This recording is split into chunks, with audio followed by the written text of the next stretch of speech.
John Carter sat at his desk on Luna Base, staring at the reports spread across his screen. The blue glow of Earth hung in the window behind him. As Admiral of the Earth Alliance Defense Force, he had seen many threats come and go, but the Zendari Empire worried him more than most. "They're getting bolder," he muttered, scrolling through images of alien warships. The Zendari had conquered 12 star systems in the past century. Now they pushed closer to Earth's colonies with each passing month. A knock at his door interrupted his thoughts. Lisa Wright, his chief intelligence officer, entered without waiting for a response. Her face was tight with concern. "Sir, we've lost contact with 3 outposts near Arcturus," she said, handing him a data pad. John took it, his stomach sinking. "All 3? When?" "Within the last 6 hours. Before communications cut out, they sent these." Lisa tapped the screen, bringing up grainy sensor readings. Massive ships moved across the display, their designs unmistakable. "Zendari Warfleet," John said. "How many?" "At least 12 capital ships, maybe more." John stood up and walked to the window. Luna Base was humanity's strongest military installation, but even it couldn't stand against a full Zendari invasion force. "Alert all colonies. Move the 3rd Fleet to defensive positions. I need to speak with the President." Lisa nodded and hurried out. John looked back at Earth, wondering how he would explain to the President that war might be coming to their doorstep sooner than anyone had expected. Susan Davis wiped sweat from her forehead as she crawled through the narrow maintenance shaft. The mining colony of New Appalachia wasn't the most comfortable place to work, but it paid well. As the colony's lead engineer, she was responsible for keeping the deep core drilling equipment running smoothly. "Hey, Susan, you almost done in there?" Alan Peters called from the control room. "The night shift starts in 20 minutes. "Almost," she replied, tightening the last bolt on the cooling system. "Just need to run a final diagnostic." Susan connected her tablet to the drill's computer system. Numbers and graphs filled the screen, all showing normal operation. She was about to disconnect when something caught her eye. A small signal, barely visible among the regular readings. "That's odd," she murmured, adjusting her scanner. The signal was coming from below them, much deeper than their drills had reached. "Alan, are you seeing this?" she called out. "Seeing what?" "There's some kind of signal coming from about 300 meters beneath us." Alan appeared at the entrance to the maintenance shaft. "That can't be right. Nothing's down there except solid rock." "According to this, there's something," Susan said, showing him the readings. "And it's not natural." Alan frowned. "Could be a glitch in the sensors." "Maybe." Susan wasn't convinced. "But I want to check it out." "How? Our drills aren't set up to go that deep." Susan smiled. "We reconfigured drill 3. It's due for maintenance anyway." 4 hours later, Susan and Alan stood watching as the modified drill broke through into a hollow space beneath the colony. Their helmet lights barely penetrated the darkness below. "See?" Susan said. "Not a sensor glitch." They lowered themselves, down on cables, their lights revealing smooth walls that couldn't be natural. The space was enormous, stretching beyond the reach of their lights in all directions. "This is..." Alan trailed off at a loss for words. "Built," Susan finished for him, "by someone who wasn't human." They moved forward slowly, their boots echoing on the metal floor. The walls were covered in strange symbols that seemed to glow, faintly. After walking for several minutes, they entered what appeared to be a vast chamber. "What is this place?" Alan whispered. Susan's light fell on a raised platform in the center of the chamber.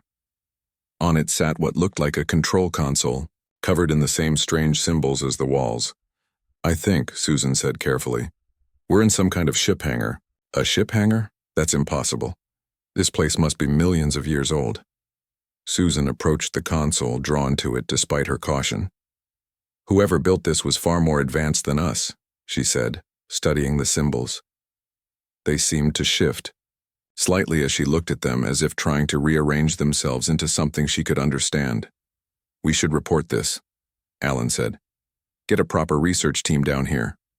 Susan nodded, but her hand reached out toward the console, almost of its own accord. I just want to see. Her fingers touched the smooth surface. Instantly, the entire chamber lit up, countless lights coming to life along the walls and ceiling. The floor beneath them vibrated with sudden power. "What did you do?"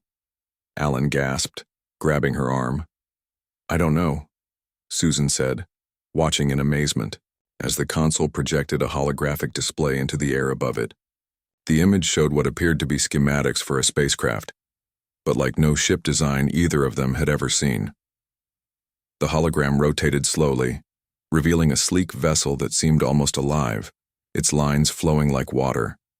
There were no visible engines, no weapon ports, nothing that would mark it as a conventional spacecraft. "This can't be real," Alan said. "Technology like this would change everything." Susan stared at the hologram, transfixed. "I think that's the point." A new symbol appeared on the console, pulsing with soft light. Susan recognized it immediately as a countdown, though she couldn't have explained how she knew. "We need to get out of here," Alan said, pulling at her arm again. "No." Susan shook her head. "We need to stay. Something's about to happen." The countdown reached 0. The hologram disappeared, and for a moment, nothing happened. Then the entire chamber shifted, walls reconfiguring themselves before their eyes. The space where the console had stood began to fill with a silvery mist. The mist swirled and took shape, forming a solid object that grew larger by the second.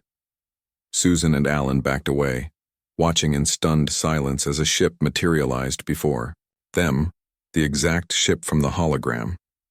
It hovered a few feet above the floor, about the size of a small shuttle, its surface shimmering like water in moonlight. No seams were visible, no access points, nothing to indicate how one might enter it. "Susan," Alan said, his voice barely audible. "What have we found?" Before she could answer, a message appeared in the air before them, written in the same strange symbols as before. As they watched, the symbols shifted and transformed, becoming English words. "Pilot required. Threat detected." Susan's communicator beeped. It was the colony's security chief. "Davis, we're picking up multiple unknown vessels entering the system," the voice crackled. "They're not responding to hails." Susan looked at Alan, then back at the hovering ship. "I think," she said slowly, "we just found our defense system." In orbit above New Appalachia, the first Zendari warships began their approach, unaware that an ancient power had just awakened beneath the colony's surface. Captain Nicole Bailey stood on the bridge of the Earth Alliance battlecruiser EAS Defiant, her eyes fixed on the main view screen. Where the research outpost should have been, only debris floated in the emptiness of space. "Scan complete, Captain," said Greg Thompson from the tactical station. "No survivors. Energy signatures match Zendari weapons." Nicole nodded grimly. This was the third outpost they had found destroyed. "Any sign of the enemy?" "No, but—" Greg stopped, his eyes widening as new data appeared on his screen. "Captain, multiple ships just entered the system. Zendari signatures. I count 30 warships, including 3 dreadnoughts." "Battle stations," Nicole ordered, her voice steady despite the fear tightening her chest. The Defiant was a powerful ship, but it couldn't face 30 Zendari vessels. "Plot an escape route. We need to warn Earth." "They're moving to cut us off," Greg reported. "They'll intercept us before we can reach the jump point." Dr. Paul Mitchell, the ship's xenobiologist, spoke up from his station. "Captain, the Zendari." "Never commit this many ships unless they're planning a major offensive." Nicole gripped the arms of her command chair. "They're heading for Earth." The bridge fell silent as everyone processed this grim reality. The Zendari ships drew closer on the tactical display, forming a net around the Defiant. "Options?" Nicole asked. Greg shook his head. "We can't outrun them. Our weapons might take down 2 or 3 smaller ships before they overwhelm us." "Send a warning message to Earth Alliance headquarters," Nicole ordered. "Use the encrypted channel. Make sure they know what's coming." "Message sent," the communications officer confirmed. "But they're jamming us now. No confirmation that it got through." Nicole closed her eyes briefly. This might be the end of the Defiant, but if their warning reached Earth, at least their sacrifice, would mean something. "Prepare to engage," she ordered. "Target the nearest cruiser. We'll go down fighting." Before anyone could respond, the sensor officer called out, "Captain, something just appeared between us and the Zendari fleet." Nicole looked at the view screen. A small, silvery object had materialized out of nowhere. It was shaped unlike any ship she had ever seen, with no visible engines or weapons ports. It moved with impossible grace, seeming to flow through space rather than fly through it. "What is that?" she whispered. "Unknown design," Greg replied. "It's approximately the size of a frigate, but I can't get clear readings. It's like it's partially out of phase with normal spacetime." On the screen, they watched as the Zendari ships opened fire on the mysterious vessel. Energy beams and projectiles streaked toward it, but instead of exploding on impact, they seemed to pass right through it. "Are they missing?" Nicole asked incredulously. "No," Greg said, checking his instruments. "Direct hits. But it's like the ship isn't fully there." The Phantom ship moved toward the nearest Zendari cruiser. It didn't fire any visible weapons, but suddenly, a pulse of energy radiated outward from it. When the pulse touched the Zendari ships, their lights flickered and died. 3 cruisers drifted powerless in space. The remaining Zendari vessels hesitated, then began to retreat in apparent confusion and fear. "They're breaking off," Greg said, disbelief in his voice. "All of them. They're running away." Nicole let out a breath she hadn't realized she was holding. "What just happened?" Before anyone could answer, the communications officer spoke up. "Captain, we're receiving a transmission from the unknown vessel. Audio only." "Put it through," Nicole ordered. A woman's voice filled the bridge. "EAS Defiant. This is Susan Davis from the New Appalachia colony. I don't fully understand what's happening, but this ship seems to be on our side. You should return to Earth immediately. More Zendari will be coming." Nicole exchanged glances with her officers. "Ms. Davis, this is Captain Bailey." "What exactly? Are you piloting?" "I'm not sure," Susan replied. "We found it in an ancient facility beneath our colony. It seems to respond to my thoughts. I can see the Zendari ships, but not in normal space. It's like I'm seeing their energy patterns." "Doctor," Mitchell leaned forward. "A neural interface, that's incredible technology." "Can you make it back to Earth with us?" Nicole asked. "I think so," Susan said. "But I'm not alone. The ship is aware somehow. It knows the Zendari. It was built to fight them, or something like them, a long time ago." "We'll escort you back," Nicole decided. "Earth Alliance needs to see this." Back on New Appalachia, Alan Peters paced nervously in the ancient facility. When Susan had approached the ship, its surface had somehow allowed her to pass through. One moment she was standing beside him, the next she was inside the vessel. Then the ship had simply vanished. The console continued to display information in the strange symbols that now somehow made sense to him. He watched as it showed the Phantom ship confronting the Zendari fleet, saving the human battlecruiser. "Come on, Susan," he muttered. "Come back safe." His communicator beeped. "Peters, this is Colony Security. We've got a situation up here. Earth Alliance just sent an emergency broadcast. They've detected a massive Zendari invasion fleet heading for Earth. They're calling all available ships back to defend the home system." Alan looked at the console, which now showed the Phantom ship and the Defiant moving away from the Zendari. "Understood. I need to speak with Admiral Carter immediately. We may have found something that could help." He touched the console again, and new information appeared. The ship Susan was piloting wasn't the only one. The facility contained data for dozens of similar vessels, all waiting to be awakened. Alan's communicator beeped again. "Mr. Peters, we have an incoming transmission from Admiral Carter himself. He's on his way to New Appalachia with a science team. His ETA is 12 hours. Tell him to hurry," Alan said. "And tell him to bring pilots. Good ones." In the cold darkness of space, Susan marveled at the ship surrounding her. There was no traditional bridge or control systems, just a chamber that seemed to be made of the same flowing material as the hull. When she thought about moving in a certain direction, the ship responded instantly. More than that, she could somehow sense other vessels around her. The Defiant appeared in her mind as a complex pattern of energy and matter, its crew tiny sparks of life within it. The retreating Zendari ships were different, darker, more angular patterns that somehow felt wrong. "What are you?" she whispered to the ship. No words answered her, but images flooded her mind. Ancient beings, not quite human but similar, fighting a desperate war against a relentless enemy. The phantom ships were their last hope, weapons that could move between dimensions, untouchable by conventional attacks. Susan gasped as knowledge poured into her mind. The ship was bonding with her, sharing its secrets. And with that knowledge came a terrible certainty.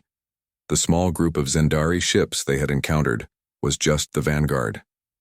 A much larger fleet was coming. She opened a communication channel. To the Defiant. "Captain Bailey, we need to get to Earth as fast as possible. This isn't over, it's just beginning." Admiral John Carter stepped off his shuttle and onto the landing pad of New Appalachia Colony. A dozen scientists and military personnel followed behind him. Their faces showed a mix of worry and excitement. News of the phantom ship had spread. Quickly through Earth Alliance Command, Alan Peters was waiting for them. "Admiral, thank you for coming so quickly." "Where is this facility?" John asked, skipping any pleasantries. "This way, sir." Alan led them to the mining shaft where he and Susan had made their discovery. "We've set up a lift to take us down." As they descended into the ancient chamber, John could hardly believe his eyes. The walls glowed with soft light, covered in strange symbols that seemed to shift and change as he looked at them. "How old is this place?" he asked. One of the scientists checked her scanner. "Preliminary dating suggests it's at least 3 million years old, Admiral. Whatever civilization built this was far more advanced than we are now." They reached the central chamber where the phantom ship had first appeared. The console in the center still displayed holographic images, showing the ship Susan now piloted alongside the Defiant as they traveled back to Earth. "What do we know about this ship?" John asked. Alan touched the console and new images appeared. "We've learned that the builders were fighting a war against some unknown enemy. They created these ships as a last defense. What makes them so special? They exist partially out of phase with normal spacetime," Alan explained. "Conventional weapons pass through them. They can absorb energy attacks and redirect them, and they can move in ways our ships can't." One of the scientists approached the console. When she tried to touch it, her hand met solid resistance. "I can't interact with it," she said, confused. "Only certain people can," Alan said. Susan was the first. "I can too, but not as well as she could." The console showed me images of DNA sequences. "We think the ships were designed to respond only to specific genetic markers." John frowned. "So we can't just put any pilot in one of these ships?" "No, sir. We need to find people with the right genetic pattern." "How many ships are there?" Alan adjusted the display.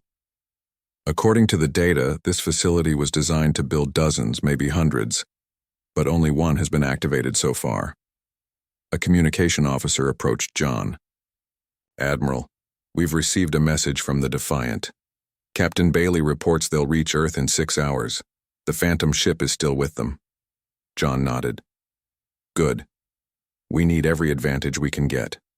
The Zendari invasion fleet will reach our outer colonies within days." Susan felt strange. After hours connected to the phantom ship, her mind had changed. She could see things differently now. The ship, she had started thinking of it as Spectre, shared its knowledge with her in bursts of images and feelings, rather than words. Captain Bailey had invited her aboard the Defiant for a meal and a proper conversation. Now she sat in the ship's mess hall, aware of every system around her as if she could see through walls. "You don't look well," Bailey said, studying her face. "I'm fine," Susan replied. "Just adjusting. The ship's neural link is intense." Dr. Paul Mitchell sat across from her, fascinated. "What's it like piloting the ship?" Susan struggled to find words. "It's not like piloting at all. It's more like being the ship." I think about moving, and it moves. I sense things around me. Energy patterns, structural weaknesses, potential threats. And you say it was built to fight the Zendari? Bailey asked. Not exactly, Susan said slowly. The builders were fighting something else, something ancient.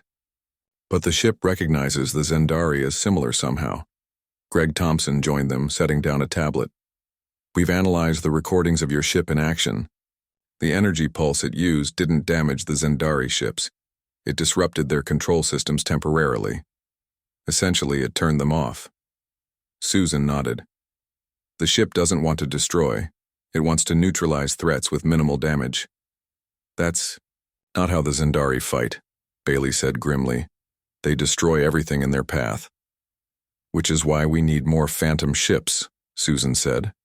One ship alone won't be enough to stop their invasion fleet. Bailey leaned forward. You think there are more? I know there are, Susan said. The question is whether we can find enough pilots with the right genetic makeup to connect with them. Back on Earth, military leaders gathered in the Alliance Defense Headquarters.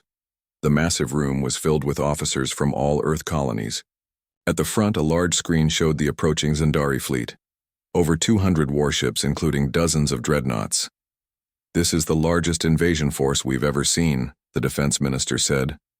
Our estimates suggest we're outnumbered, 3-1. A murmur spread through the room. Earth's fleets were strong, but not that strong. What about this phantom ship we've heard about? Someone asked. It's real, the minister confirmed. Admiral Carter is investigating the technology now, but it's one ship against hundreds. Then we need more of them, said a voice from the back of the room. Everyone turned to see a woman in a lab coat standing in the doorway. Dr. Olivia Russell, she introduced herself. I'm the chief geneticist at Luna Medical Center. We've been analyzing the data Admiral Carter sent back from New Appalachia. She walked to the front, bringing up new images on the main screen.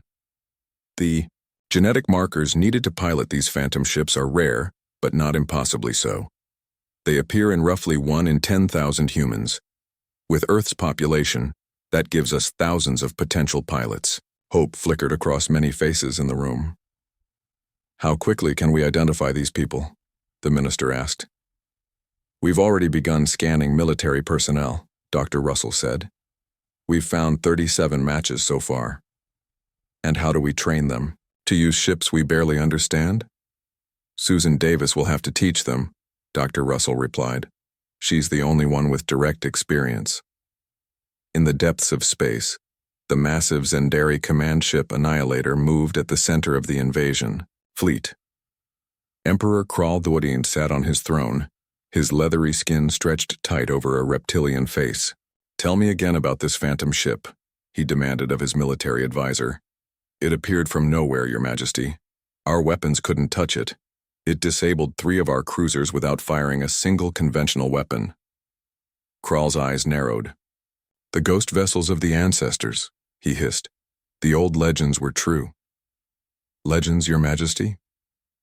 Before we became the Zendari Empire, our ancestors spoke of ships that moved like ghosts, untouchable, unstoppable.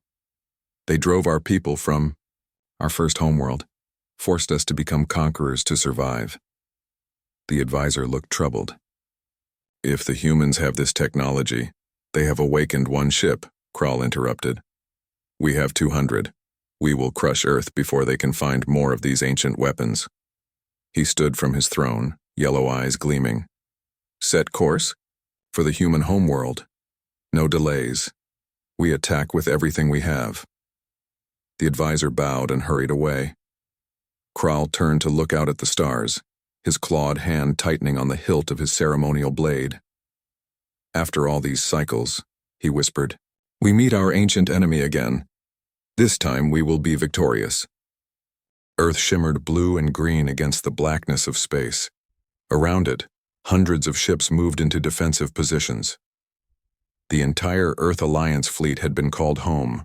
Every battlecruiser, destroyer, and fighter squadron now formed, a protective shell around humanity's birthplace. On the command deck of the newly established Phantom Ship Training Station, Susan Davis watched as 30 potential pilots prepared for their first neural link attempts. Each person had the rare genetic markers needed to connect with the ancient technology. Whether their minds could handle the connection was another question entirely. "Are you sure about this?" Alan asked, standing beside her. He had returned from New Appalachia after helping Admiral Carter set up research teams at the ancient facility. "No," Susan admitted, "but we don't have a choice. The Zendari fleet will be here in less than 2 days." Dr. Russell approached them, clipboard in hand. "The first group is ready. We've prepared neural dampeners in case anyone has a negative reaction to the link." Susan nodded. Over the past 48 hours, 7 more phantom ships had been discovered in hidden facilities across Earth and its colonies. Each had been transported to this station where they floated in a massive hangar, their silvery surfaces shimmering with hidden power. "Let's begin," Susan said.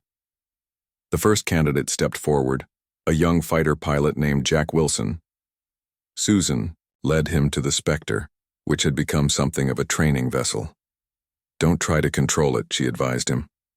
"Just let your mind connect. The ship will do the rest." Jack nodded nervously and approached the phantom ship, as had happened. With Susan, the seemingly solid hull allowed him to pass through. Inside, he found himself in the neural chamber. Susan watched on a monitor as Jack's vital signs spiked dramatically. His brain activity surged, patterns shifting in ways human brains normally didn't function. "Is this normal?" Dr. Russell asked, with concern. "Yes," Susan said. "The ship is sharing information with him, changing how he perceives reality." After 5 minutes, Jack emerged, sweating but smiling. "That was incredible," he gasped. "I could feel the ship. It showed me things, stars, battles, ancient worlds." "Can you pilot it?" Susan asked. Jack nodded. "I think so. It wants to help us." One by one, the candidates approached the ships. 23 formed successful connections. 7 couldn't handle the neural load and had to be pulled back, their minds overwhelmed by the alien consciousness. By the end of the day, they had 23 pilots for 8 phantom ships. "It's not enough," Alan said quietly as they reviewed the results. "It will have to be," Susan replied. "We're out of time." Admiral John Carter stood on the bridge of the Alliance flagship, the EAS Defender. Before him, the main view screen showed the approaching Zendari fleet. Their ships were dark angular constructions bristling with weapons. "Final count?" he asked his tactical officer. 212 Zendari warships, including 15 dreadnoughts and their command ship, the Annihilator. John's jaw tightened. Against that, Earth had 170 ships of various classes plus the 8 phantom ships.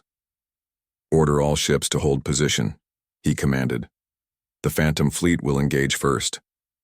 On a separate channel, he contacted Susan, who now coordinated the phantom ships from the Spectre. "Are your pilots ready?"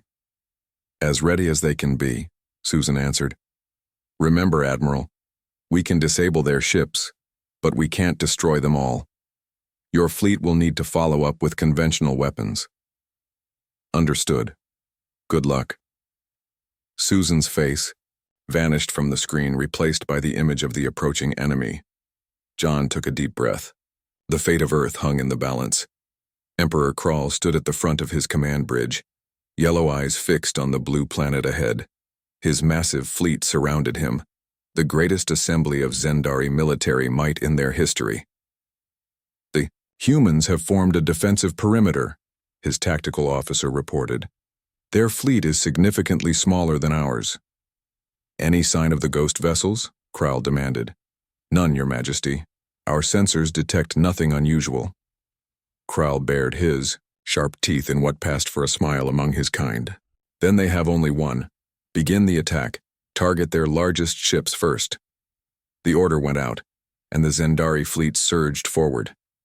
The first shots were fired, beams of energy so powerful they could slice through a battle cruiser's armor, like paper. Then suddenly, 8 silvery shapes appeared between the 2 fleets. They moved with impossible grace, flowing around energy beams and projectiles as if they weren't there. "The ghost vessels," Kral hissed. "All ships, concentrate fire." The Zendari fleet unleashed everything they had, the space between the fleets, lit up with weapons fire, but the phantom ships remained untouched, weaving through the barrage like dancers. Then they struck back. Pulses of energy radiated outward, touching ship after ship. Wherever the energy touched, systems failed and weapons went silent. In minutes, 30 Zendari vessels drifted powerless. Impossible. Kral slammed his fist on a control panel. Bring the Annihilator into range. Prepare the gravitational weapon. Inside the Spectre, Susan felt every movement of the battle. The other pilots were connected to her through the ship's shared consciousness, acting as one coordinated force. They had disabled dozens of enemy vessels, but more kept coming. "We can't keep this up forever." Jack's voice came through their neural link. "The mental strain is too much." Susan knew he was right. Already 2 pilots had been forced to retreat, their minds unable to sustain the neural connection under battle conditions. The remaining 6 fought on, but she could feel their fatigue. Then she sensed something massive moving toward them, the Zendari command ship. It dwarfed everything else on the battlefield, a monster of metal and energy. At its center, a weapon was powering up, unlike anything she had ever seen. "All phantom ships fall back," she ordered. "They're preparing some kind of special weapon." The phantom ships regrouped near the Earth fleet. Susan opened a communication channel to Admiral Carter. "Admiral, they're charging a weapon on their command ship. Energy readings are off the charts." "Can your ship stop it?" Carter asked. Susan consulted with the Spectre, feeling its response more than hearing it. "We can try to absorb the energy, but it might be too much for one ship to handle." "Then use all of them," Carter said. "The mental strain could kill the pilots," Susan warned. Carter's face was grim. "If that weapon hits Earth, billions will die." Susan closed her eyes briefly. "Understood. We'll try to intercept." She reached out through the neural link to the other pilots. "We need to form a barrier between that weapon and Earth. Link your ships together and prepare to absorb the energy." The 6 phantom ships moved into position alongside Spectre, forming a wall in space. Behind them, the Earth fleet prepared to engage any Zendari ships that broke through. On the Annihilator, the gravitational weapon reached full power. A beam of distorted spacetime shot forth, aimed directly at Earth. If it hit, it would tear the planet's crust apart. The phantom ships intercepted the beam. Energy poured into them, more than they were designed to handle. Inside each ship, the pilots screamed as the neural load threatened to overwhelm their minds. Susan felt like her brain was on fire. "We can't hold it," she gasped. Then she felt Alan's mind touch hers through the link.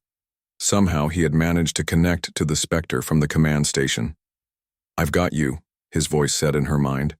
"We'll share the load." Something shifted.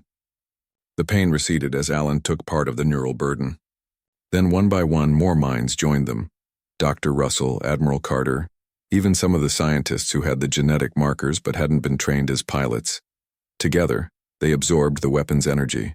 The phantom ships glowed brighter and brighter until they were almost too brilliant to look at. "Now," Susan commanded. "Send it back." All 7 ships released the stored energy at once, directing it not at Earth but at the Zendari fleet. The combined pulse swept outward, washing over enemy ships like a tide. Systems failed, weapons went dark, engines shut down. The mighty Zendari, fleet pride of Emperor Kral, drifted powerless in space. 3 weeks after the battle, Susan Davis stood at a large window on the observation deck of New Appalachia Station. The space station had been built around the original ancient facility where she and Alan had discovered the first phantom ship. Below her, the planet's surface glowed with lights from the expanding colony. Beside her floated the Spectre, its silvery surface reflecting the starlight. Susan could feel its presence in her mind even when she wasn't piloting it. Their connection had become permanent in some ways. "I thought I'd find you here," Alan said, walking up to join her. He looked better than he had in days. Many of those who had joined the neural link during the final battle had suffered afterwards. Headaches, strange dreams, and altered perception had plagued them all. "How are you feeling?" Susan asked. "Better," Alan replied. "Dr. Russell says, our brains are finally adapting to the changes. The phantom ships rewired us in ways we're just beginning to understand." Susan nodded. Her own experience had been more intense than most. As the first human to connect with a phantom ship, she had taken the deepest neural load. For 3 days after the battle, she had lain unconscious while her mind processed everything the ship had shared with her. "Any word from the diplomatic team?" she asked. "They've reached an agreement with Emperor Kral," Alan said. "The Zendari will withdraw from all human colonies they've occupied and establish a neutral zone between our territories." Susan smiled slightly. Amazing what 8 phantom ships can do to change their minds. 23 now, Alan corrected. Her. The research teams have found more facilities. There are phantom ships hidden throughout human space waiting to be activated. A door slid open behind them, and Admiral Carter entered the observation deck. He moved with purpose, but Susan could see the weariness in his eyes. The battle had taken its toll on everyone. "Admiral," she greeted him. "Ms. Davis, Mr. Peters." Carter nodded to them both. "I wanted to brief you personally before the public announcement." "What announcement?" Alan asked. "The Earth Alliance Council has approved the formation of a new division within our defense forces," Carter said. "The Phantom Fleet. You, Ms. Davis, are being offered command of it." Susan blinked in surprise. "Me? I'm not even military." "Which is exactly why it needs to be you," Carter replied. "The phantom ships don't respond to military hierarchy. They chose you first for a reason." Before Susan could respond, Dr. Russell hurried onto the deck. Her face showed a mix of excitement and concern. "Admiral, you need to see this," she said, handing him a data pad. "We've finished analyzing the genetic markers required to pilot the phantom ships. They're not random." Carter looked at the information, his brow furrowing. "What am I looking at?" "Evidence that the builders of these ships, the predecessors as we've been calling them, deliberately engineered those genetic markers into certain human bloodlines," Russell explained. "They knew humans would eventually find the ships. They planned for it." Alan leaned closer to see the pad. "Are you saying these ancient aliens modified human DNA? That's impossible. Humans evolved on Earth." Russell shook her head. "Or were seeded there. The genetic evidence suggests that the predecessors visited Earth millions of years ago and influenced human evolution. The markers for piloting the ships are too specific to be accidental." Susan felt the specter respond to this revelation. In her mind, images flooded her consciousness.